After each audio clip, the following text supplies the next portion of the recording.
Efésios, capítulo 4. Semana passada, no domingo, nós falamos do tabernáculo de Deus e os homens, e hoje é a segunda parte. Eu queria que vocês prestassem bastante atenção, porque um erro da igreja, hoje a igreja que se diz cristã, o erro é não ouvir o que está sendo dito para poder confrontar. O que a gente faz? A gente ouve e já confronta. Já viu aquela pessoa que você está falando, a pessoa já tem resposta? Você está tentando falar um negócio, ela já diz, é isso, é aquilo outro. Então, o problema da igreja hoje é esse. A igreja não ouve, não presta atenção, não sabe o que está acontecendo e já quer dizer o que é. Ela não sabe o final da mensagem, ela já dá o final da mensagem. É igual quando eu estou vendo filme. Quando eu estou vendo filme, eu sou assim, eu prevejo o final. Mas nunca dá certo, às vezes dá certo. Mas a igreja é assim, a igreja que se diz cristã. Porque a igreja verdadeira, ela fecha a boca. Ela para ouvir. Não é o pastor, ao Senhor. Então, o meu pedido, ouçam. Veja se Deus está falando com vocês. A mensagem de hoje, ela é muito importante, porque ela vai falar da verdadeira igreja. Nós começamos a falar no domingo passado, tentei gravar, o som não ficou bom, eu postei hoje, quem quiser pode até assistir, mas vocês ouvem o Jorge Lucas gritando, ouve negócio caindo no telhado, ouve gente falando perto do telefone, então não ficou aquela com nitidez, mas ainda dá para ouvir. Quem quiser ouvir a mensagem do domingo passado, pode ouvir e juntar com essa, porque é importante. A pergunta é, você é igreja? Você entende o que é igreja? Você entende? Porque a igreja do Senhor é que vai ser salva, não é a casa, não é a Assembleia de Deus, não é a presbiteriana, não é aquele que diz que eu vou, não é aquele que diz que eu assisto, não, a igreja eleita é a igreja que é habitada pelo Espírito Santo, essa vai ser salva, e ela está espalhada na face da terra. Efésios capítulo 4, nós vamos ler até o versículo 16, e a igreja tem uma função muito importante na terra, muito importante. Hoje cantamos bastante sobre a igreja e nós exaltamos o nome do Senhor Jesus, porque Ele é o Senhor da igreja, é Ele o Senhor da igreja, é Ele que manda na igreja. Diz assim, Efésios capítulo 4, rogo-vos, pois eu, Paulo dizendo, o preso do Senhor, que andeis como é digno da vocação com que foste chamado, com toda humildade e mansidão, com longanimidade, suportando-vos uns aos outros, procurando guardar a unidade do Espírito pelo vínculo da paz. Há um só corpo e um só Espírito, como também fostes chamados em uma só esperança da vossa vocação, um só Senhor, uma só fé, um só batismo, um só Deus e Pai de todos, o qual é sobre todos e por todos e em todos vós. Mas a graça foi dada a cada um de nós segundo a medida do dom de Cristo. E por isso diz, subindo ao alto, levou o cativo o cativeiro e deu dons aos homens. Ora isso, ele subiu, que é, senão que também antes tinha descido às partes mais baixas da terra. Aquele que desceu é também o mesmo que subiu acima de todos os céus para cumprir todas as coisas. Ele mesmo deu uns para apóstolos, outros para profetas, outros para evangelistas e outros para pastores e doutores, querendo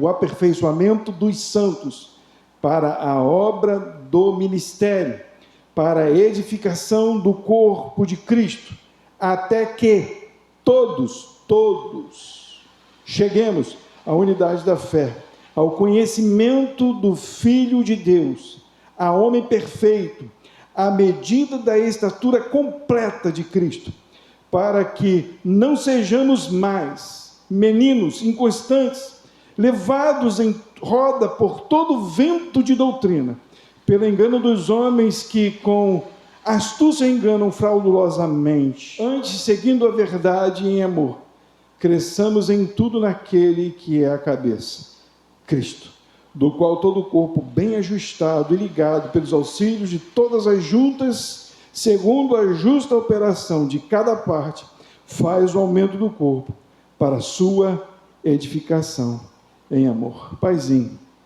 sou pequeno, fraco e não tenho capacidade nenhuma de ministrar a tua palavra. Por isso, ó Deus, o teu Espírito, que é poderoso, que opera em nós aquilo que é necessário, que gerou no meu coração a tua palavra, gere também no coração de todos, ó Pai, eu te peço. Dê-nos entendimento, habita neste lugar, habita nos nossos corações. Nos levante como igreja poderosa, gloriosa, igreja que manifesta o teu amor, o teu poder aqui na terra. Em teu nome, Jesus, eu te peço. Amém. Somos igreja. Igreja, o que quer dizer igreja, né? Igreja, no grego, é eclésia, chamados para fora. Nós somos igreja, chamados por Deus, para ser em qualquer lugar. E isso é muito verdade. Mas ela tem uma conotação muito maior do que essa, e é isso que é admirável na palavra de Deus, e é isso que eu queria que os irmãos entendessem. Antigamente, os gregos, os romanos, eles tinham essa ideia da eclésia, de chamar as pessoas, os homens, a partir do 21, de 20 anos, para estarem reunidos, né? Eles faziam uma assembleia, uma reunião, para decidir as coisas, reunidos para decidir leis, votar em pessoas, decidir se iam para a guerra ou não. Então, a eclésia, saíam de suas casas, eles saíam de seus lugares e se juntavam, se reuniam para decidir as coisas. Não é físico, não é natural, não é humano a eclésia da igreja atual. Não, ela é espiritual. O Senhor nos chamou, nos tirou de nossas casas, nos tirou do mundo para nos reunirmos.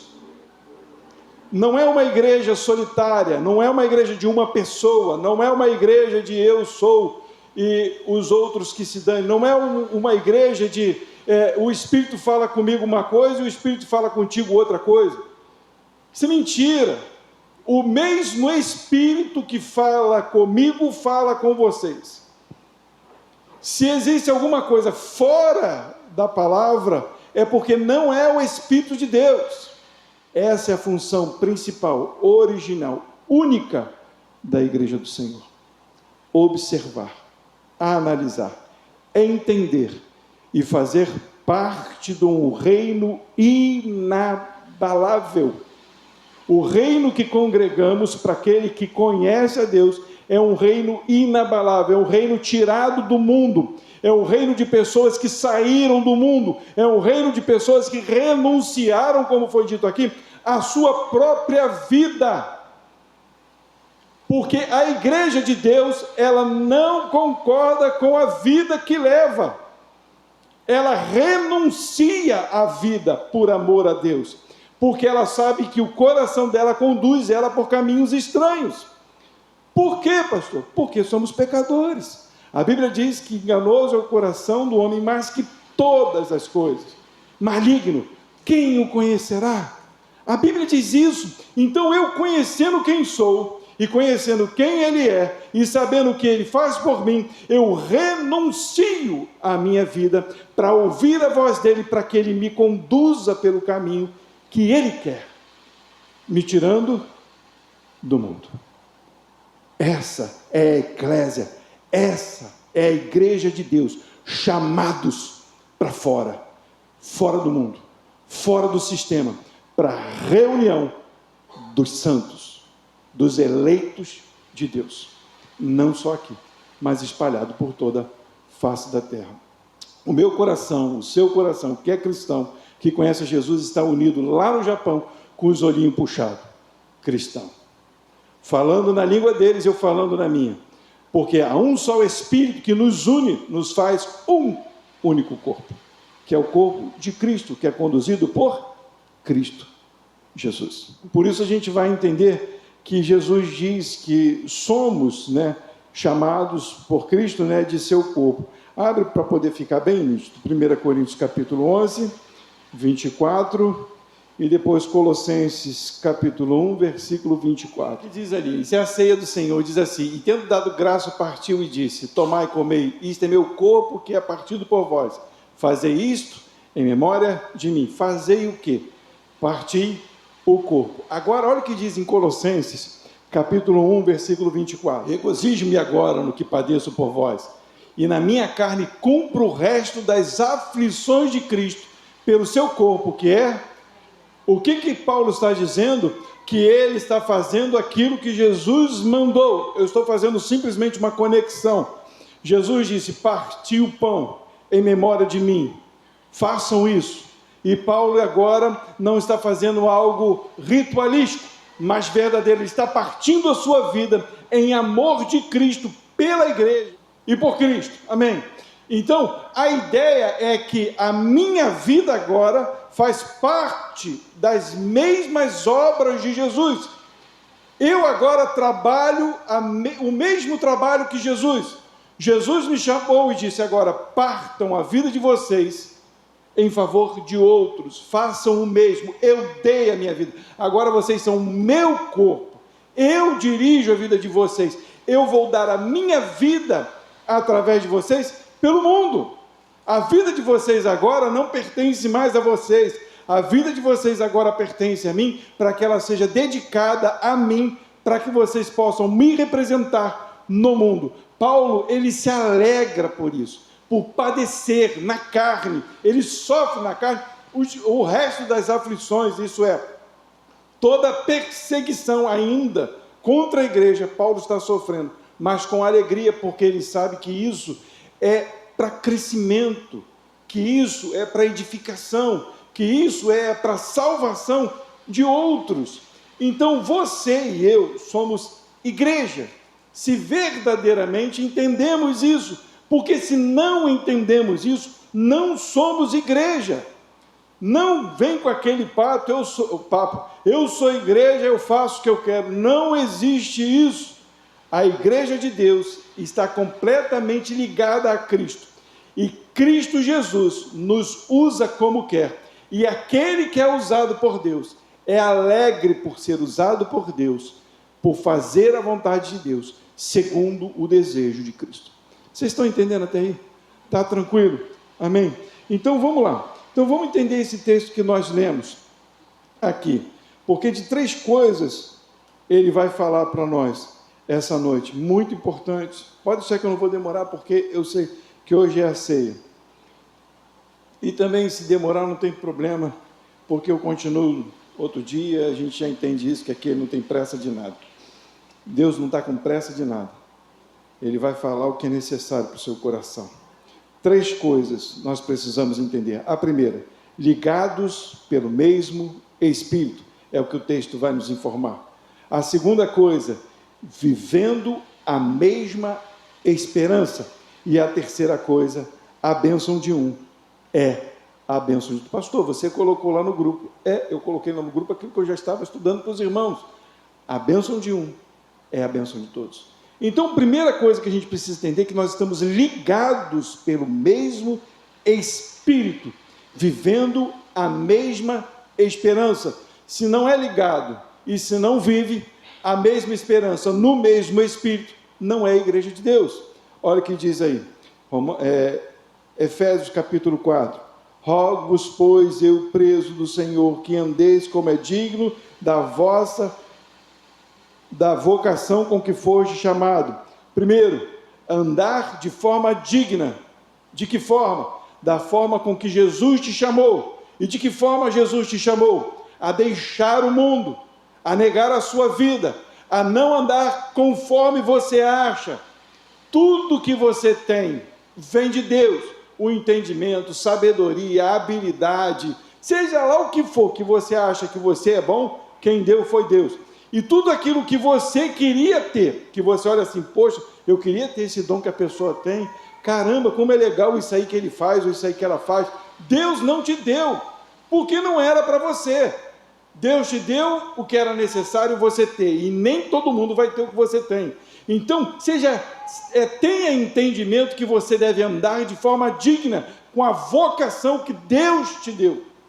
Ande de conformidade com aquilo que Ele manda você andar, com toda humildade, versículo 2, e mansidão, com longanimidade, suportando-vos uns aos outros. A igreja de Cristo tem a obrigação de se suportar e andar com humildade. Por que Paulo escreveu isso? Porque a gente não faz, família. Não faz. A nossa humilhação, às vezes, é naquele entendimento, né? Alguém olha para a igreja e diz, essa igreja é humilde. No termo humano, carnal, né? É humilde. A gente não tem muito recurso, vai fazer uma obrinha agora. Se Deus permitir, em nome de Jesus, a gente consegue terminar. Aí melhor, a gente fica todo bom. Caramba, a nossa igreja já não é tão humilde, né? Não é disso que está falando, não, gente. Não tem nada a ver com essa humildade, não. Essa humildade, volta a dizer aquilo que a Bia falou, é o negar-se. E não é uma coisa, né, Beatriz? É todo dia matar um leão. É todo dia negar a sua carne, negar a sua vontade. Eu sei que eu usou por causa de time de futebol, mas é porque é uma realidade brasileira. Mas é negar o seu time. Você tem coragem de dizer, eu nego o meu time por Jesus?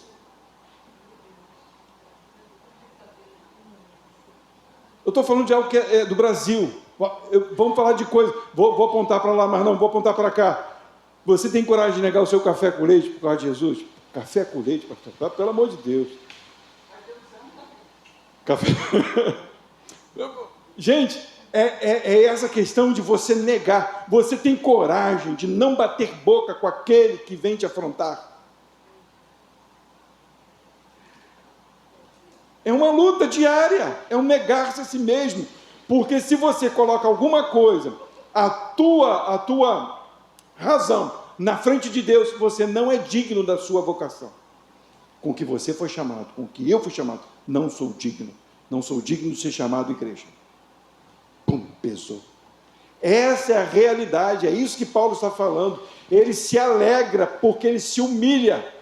Não é porque ele é humilde, porque não tem dinheiro, é porque ele se humilha diante de Deus. E o versículo vai falar com toda a humildade e mansidão. Doido, porque é completamente contrário ao que somos. E ele vai falar com longanimidade. Quem aguenta esperar alguma coisa? Fala para mim, quem aguenta esperar? A gente quer o imediato. Se a Bíblia diz, eu concordo com vocês, porque ela manda eu ter longanimidade, então eu não tenho. Ela quer que eu tenha. Suportando-vos uns aos outros. Você sabe o que quer dizer essa palavra? É igual aquilo ali, ó. Um pedestal que suporta o microfone. O que é mais importante, ao meu modo de ver? É o microfone que sai a voz. Ninguém dá ideia para o pedestal. A Bíblia está dizendo exatamente isso. Suporte o seu irmão. Sirva de suporte para o seu irmão. A Bíblia está dizendo porque nós não fazemos isso. É isso é ser igreja. A igreja que entende a sua vocação, a igreja que nega a si mesmo, a igreja que anda na humildade, na mansidão, negando as suas vontades, para que o amor de Cristo prevaleça e não o meu amor, porque o meu amor é mentiroso. Mas o amor que vem de Cristo é verdadeiro, é perfeito. Ele corrige, ele exorta, ele dá a sua vida pelo próximo. É isso que é a igreja de Deus. Ele vai falar no versículo 3, procurando guardar a unidade do Espírito pelo vínculo da paz. Só tem um Espírito. E é esse Espírito que vincula a gente, que traz paz. Então, o que a Bíblia nos diz é que nós precisamos procurar o Espírito e no Espírito ter paz com as pessoas, com os outros. A Bíblia começa a nos ensinar que existe um objetivo muito grande para as nossas vidas, que para manifestar Jesus, precisamos entender por que e para que fomos chamados. Aí ele vai dizer, confirmando o que eu estou falando, no versículo 4, 5:6 vai dizer: há um só corpo, um só Espírito, como também foste chamados em uma só esperança da vossa vocação. Um só corpo, não são vários corpos de Cristo. Eu sou corpo de Cristo. Não, você é membro do corpo de Cristo. Você pode ser um dedão, você pode ser uma unha. Um dedão, uma unha não faz nada, faz. E não serve nem para coçar os ouvidos, que se não tiver a mão. É isso que ele está falando. Há um só corpo. E esse corpo, ele é todo dependente um do outro, para ser corpo. Um só Espírito que comanda este corpo, que foi chamado em uma só esperança. A nossa esperança não é ter casa, não é construir um templo. A nossa esperança é estar com Jesus. Porque a Bíblia vai falar lá em Apocalipse que o Espírito e a noiva dizem: vem, desejam a volta de Jesus. Desejem, porque a igreja de Deus quer estar reunida com o seu Senhor. Hoje na Kombi a irmãzinha falou assim: a Marlete fala de mim. Estou doida para ir para o céu. Para quê, irmã? Por que você quer ir para o céu? Porque eu não aguento mais trabalhar. Não quero mais fazer nada. Eu sinto falar, eu falei para a irmã, eu sinto te falar. Mas vai ser prazeroso trabalhar para o Senhor. Porque no céu não é lugar de ficar de perna para o alto. Não é. No céu é lugar de ter prazer contínuo com Deus, aprendendo dele. A Bíblia fala que nós o conheceremos e continuaremos a conhecer, para vocês entenderem a infinidade de quem é o Senhor. Tem noção do que é isso? A gente olha aqui, olha o planeta Terra e vê algumas novidades que a ciência faz. E agora os homens estão montando robô, esse negócio todo, né? Aí você fica espantado: nossa, que negócio extraordinário. Isso não é nem um pedacinho da unha daquilo que Deus quer manifestar nos céus para nós. Imagina todo dia uma novidade. Imagina todo dia um negócio novo. Imagina todo dia Deus te revestindo com poder. Imagina todo dia Deus te dando habilidades para coisas. Eu fico até arrepiado. Imagina o teu cabelo não caindo mais, os teus dentes não amolecendo mais. Imagina o teu marido não te perturbando mais, não perdendo dracmas. Fala aí. Não vai ter mais dracma para perder. Não vai ter Cristina o tempo negro. Como é que ela fica, o Rafael? Tudo. Rafael tem um negócio para fazer, ela fica o tempo todo tudo. Parece até uma bateria, até o Rafael ouvir. Aí o Rafael fala: o que foi, Doninha? Não aguenta mais. Mas não vai ter nada disso. Quando Deus te falar tudo, vai correndo com prazer de querer estar perto, porque não é a mãe que está chamando, é o Criador do universo. Tem noção disso?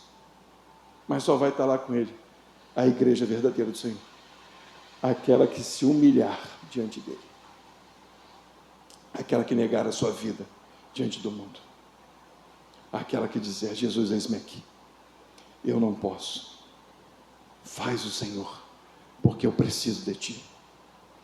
Ele vai falar no versículo 5: um só Senhor, uma só fé, um só batismo. Não sei se o Luiz Fernando também provavelmente deve batizar também no dia, junto com o nosso irmão Henrique e Carlinhos. Só existe um batismo. Um batismo. O batismo das águas é um batismo onde eu digo: eu entendi o batismo, eu entendi a fé, eu entendi a esperança, eu entendi quem é o Senhor. Esse batismo é quando o Espírito vem sobre a tua vida e você renuncia dizendo: eu peco, eu sou pecador, eu entendo que eu não consigo fazer nada sem o Senhor. Esse é o verdadeiro batismo. Algumas pessoas vão falar: batismo é falar em línguas. Não é falar em línguas. Dons espirituais, tem línguas, tem profecias, tem curas, tem dar. Ninguém fala disso, mas está escrito: dons espirituais, de dar, de ministrar, misericórdia. Ninguém fala. A pessoa fala assim: foi batizado com o Espírito, está rodando, está falando que foi batizado com o Espírito. Mentira, é dom. E o menor dos dons, o maior dos dons é falar da palavra de Deus, profetizar o Evangelho. E é esse batismo que a Bíblia está dizendo. Uma só fé. Eu fico alegre quando eu ouço algumas pessoas entendendo fé. Ao mesmo tempo eu fico triste, porque ainda existem lugares que as pessoas acham que fé é você desejar algo e dizer: Deus, eu acredito. Isso não é fé, meus irmãos. Isso é tentar a Deus. Eu penso numa coisa e digo: Senhor, eu quero. E olha, eu acredito que vai acontecer, hein? Isso é tentar a Deus. A fé é dom de Deus para que você creia nele, na ação dele, e que você descanse nele e espere nele. Sem fé, a Bíblia diz que é impossível agradar a Deus, e importa que aqueles que conheçam a Deus, creia que ele existe e que é galardoador daqueles que o amam. Em suma, que vem dele, porque fé é fundamento, você não o vê, mas você crê e espera nele. Isso é a fé que ele está dizendo. É esse o batismo, é entender que tudo provém dele e que a igreja é completamente dependente dele. Nós não somos dependentes de som, nós não precisamos de instrumento, a igreja não precisa nem desse formato. A igreja é completamente dependente do seu Senhor, e aonde estiver a igreja reunida, ali está o Senhor. Nós estivemos na Emily na sexta-feira, o Senhor estava ali. Nós estivemos na Salete outro dia, o Senhor estava ali. A Lula estava com o tio dela, falando da palavra de Deus, orando, o Senhor estava ali. A igreja estava reunida, os profetas de Deus estavam falando do amor de Deus. É essa a igreja do Senhor que entende isso, que tem essa fé, que entende que foi selado. E ele vai falar no versículo 6, um só Deus e Pai de todos, o qual é sobre todos, e por todos, e em todos vós. Nós não temos deuses, nós só temos um Deus. Vai dizer no versículo 7, mas a graça foi dada a cada um de nós, segundo a medida do dom de Cristo. Nem todos têm a mesma medida de fé, nem todos fazem a mesma coisa. Por que, pastor? Todos não têm a mesma disposição de graça e de fé. Por quê? Porque senão não dependeríamos uns dos outros. Se todo mundo tivesse a mesma proporção de fé e graça, eu não precisaria de vocês, nem vocês de mim. Não seria igreja, não seria corpo. O corpo só anda porque cada um depende do outro. E aí ele vai dizer, para confirmar isso assim: por isso, subindo ao alto, levou o cativo o cativeiro e deu dons aos homens. Quando Jesus subiu, o que ele fez? Ele depositou sobre a sua igreja dons. E ele fala, ora, isso, ele subiu, quer senão também antes tinha descido às partes baixas da terra. Isso aqui é a sepultura, tá? Quando a gente, vou falar do original, né? É sepultura, ele não desceu ao inferno. Quer dizer que Jesus morreu. O mesmo que subiu, morreu. Esse que morreu foi o que subiu, quer dizer que ele ressuscitou. Ele está nos céus, dando dons aos homens. E ele vai falar, aquele que desceu é também o mesmo que subiu acima de todos os céus, para cumprir todas as coisas. Ele mesmo deu uns para apóstolos, outros para profetas, outros para evangelistas e outros para pastores e doutores. Por quê? Deus deu cada um dom. Qual é a finalidade disso? Os apóstolos, eles têm o entendimento doutrinário. Os mistérios que estavam ocultos no Antigo Testamento, os apóstolos trouxeram luz. E aí distribuíram com a igreja. Tudo aquilo que foi dito no Antigo Testamento, tudo aquilo que foi narrado, acontecido no Antigo Testamento, os apóstolos tinham toda a base. E é o que eles fizeram? Trouxeram a nós. Por isso Deus levantou apóstolos que andaram com Jesus, que viram a Jesus, que sentiram Jesus, que estiveram com Jesus. São os apóstolos. E os profetas, por que eles vêm depois? Porque não está falando daqueles profetas, está falando desses profetas que agora falam da verdade, que denunciam as mentiras. Profeta é todo aquele que denuncia, que está na rua dizendo é pecado. Um grande profeta na época de Jesus, João, o que João fazia? João estava montando uma igreja, João Batista, João estava pastoreando. Não, João estava denunciando.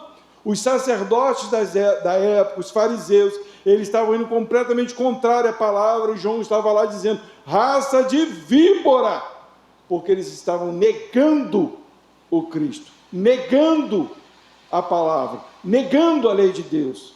E aí vem os apóstolos para orientar, os profetas para denunciar. E ele fala de evangelistas, pessoas que têm a capacidade de estar na rua falando do evangelho do Senhor, anunciando, dizendo às pessoas que não têm vergonha de chamar pessoas para estar congregando, verdadeiros evangelistas, eles que levam as boas novas às pessoas. E aí fala de pastores, que é aqui quase um pastor, né? Estamos tentando, estou fazendo curso ainda de pastorear com toda dificuldade, mas é aquele que está no rebanho. Pastor não está saindo muito, pastor está aturando todo mundo, pastor está ajudando, auxiliando.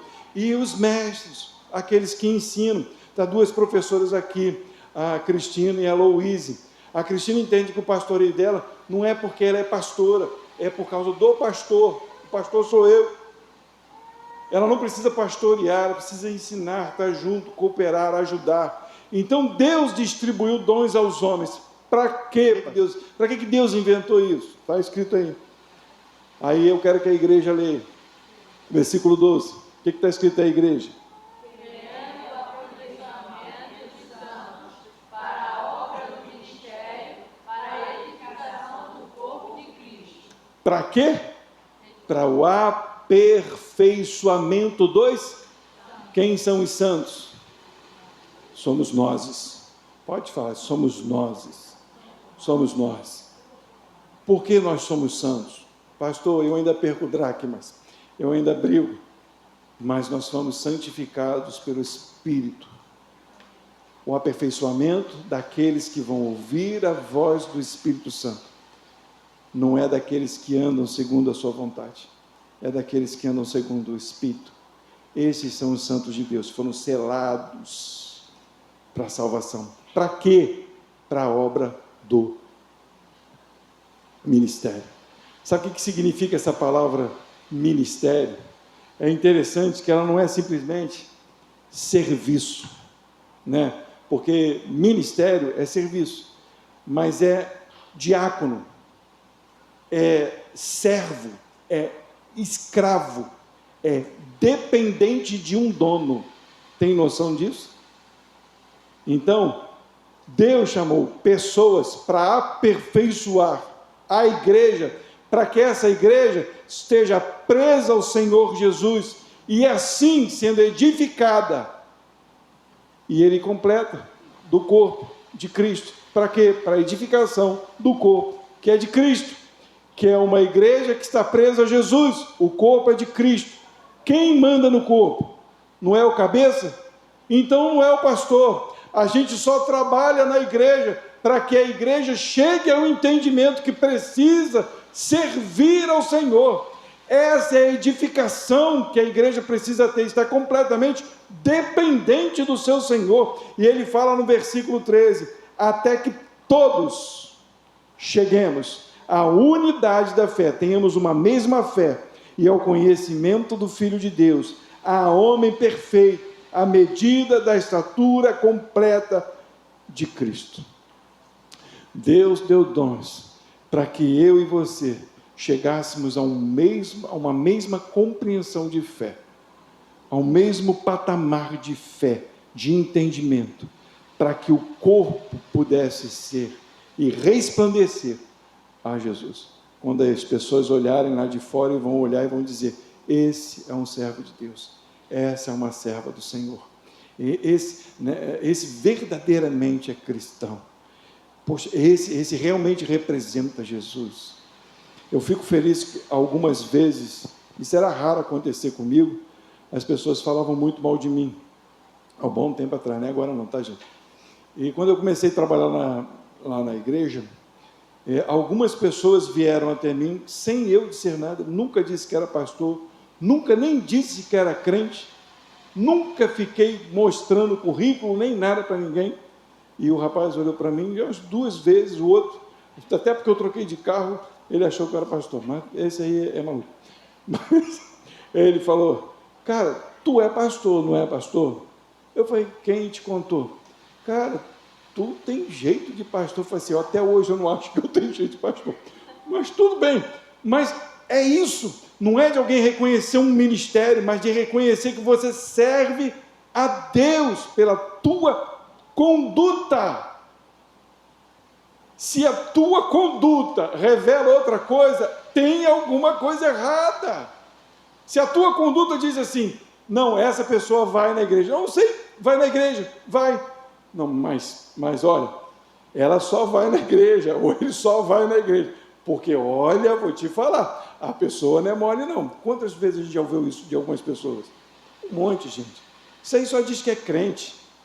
Isso aí não sei para que vai para a igreja.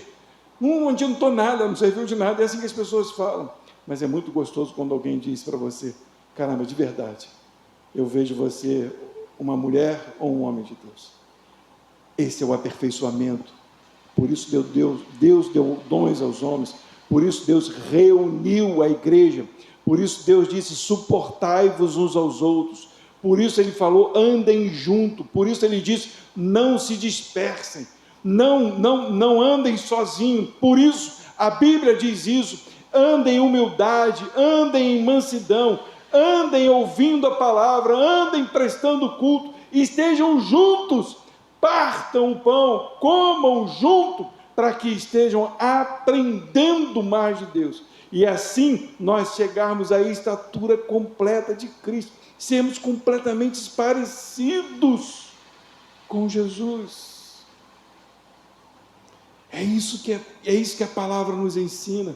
A igreja precisa andar junto, ter o mesmo pensamento, o mesmo entendimento. Romanos capítulo 12, versículo 13, 14, 15. Olha o que diz, olha só que versículo legal, cara. Esse aqui é muito legal. Vai falar assim, ó, comunicai com os santos nas suas necessidades, segui a hospitalidade.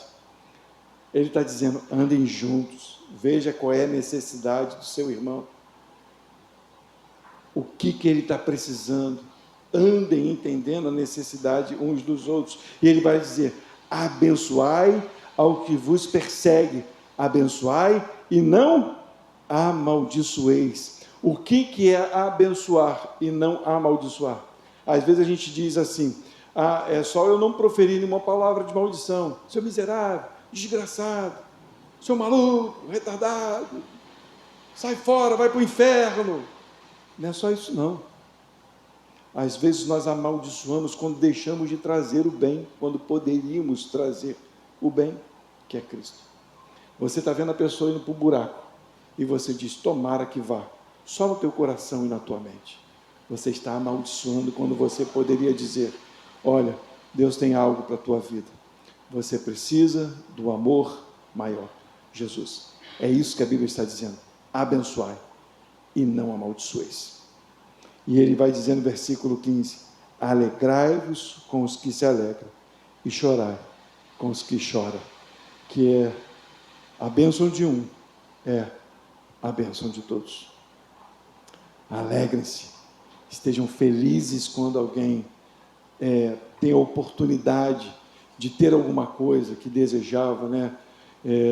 Nós ficamos felizes aqui quando o Henrique conseguiu a sua aposentadoria. Então, quando alguém recebe uma bênção, ele está dizendo, alegre-se, fique feliz com o seu irmão, mas também se o seu irmão estiver passando por alguma luta, chore com ele, derrame lágrimas com ele. E é para isso que o Senhor nos chamou. A igreja de Deus, ela vive em comunhão, ela vive numa sintonia, porque quem opera em nós não é mais a nossa vontade, mas sim o Espírito de Deus, que gera em nós o entendimento que vem de Deus. Amém?